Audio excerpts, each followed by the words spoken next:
পাহাড় আর নদীর মাঝে এক ছোট্ট গ্রাম ছিল, যেখানে বাস করতেন রামু কাকা। তিনি ছিলেন দরিদ্র, কিন্তু তার জ্ঞান ও উদারতার জন্য গোটা গ্রাম তাকে শ্রদ্ধা করত। রামু কাকা ভোরবেলা উঠে নিজের ছোট বাগান পরিচর্যা করতেন এবং সারাদিন গ্রামবাসীদের সাহায্য করতেন।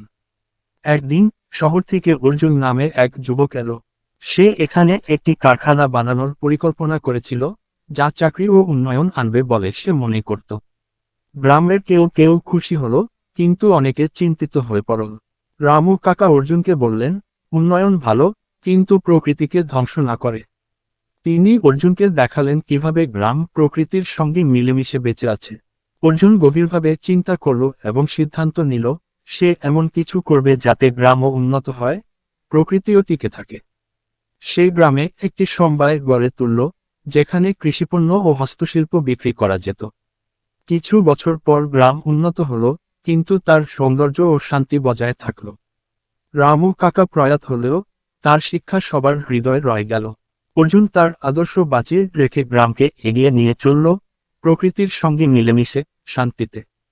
আজকের ভিডিও এখানেই শেষ। বাই।